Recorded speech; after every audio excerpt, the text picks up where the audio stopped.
Coming up, a Westport native shares his lost negatives of rock and roll history.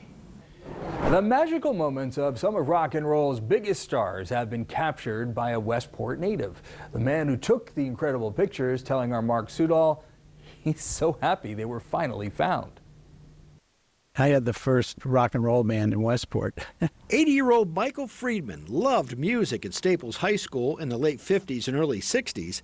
A decade later, he started working with some big-time groups. Doing publicity for the Bee Gees and the Mamas and Papas and the Turtles and Glenn Campbell and a whole bunch of other people. Friedman became good friends with some of the biggest names in the business. I loved photography and it was my hobby, so I used to take my camera with me everywhere.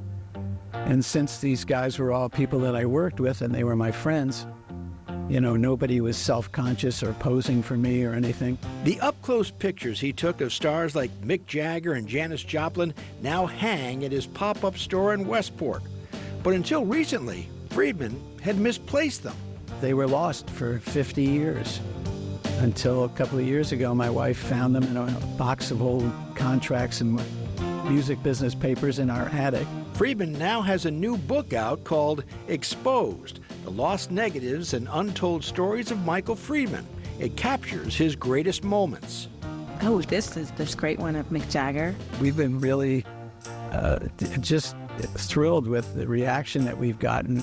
One of Friedman's very first cameras hangs in the gallery. So this is you here? Yeah, that's my proof of hair picture. I was going to say, you also had a pretty close relationship with this guy, Chris Christophers. I did. I was managing Chris in 1972. Some of his pictures have even been seen at the Rock and Roll Hall of Fame.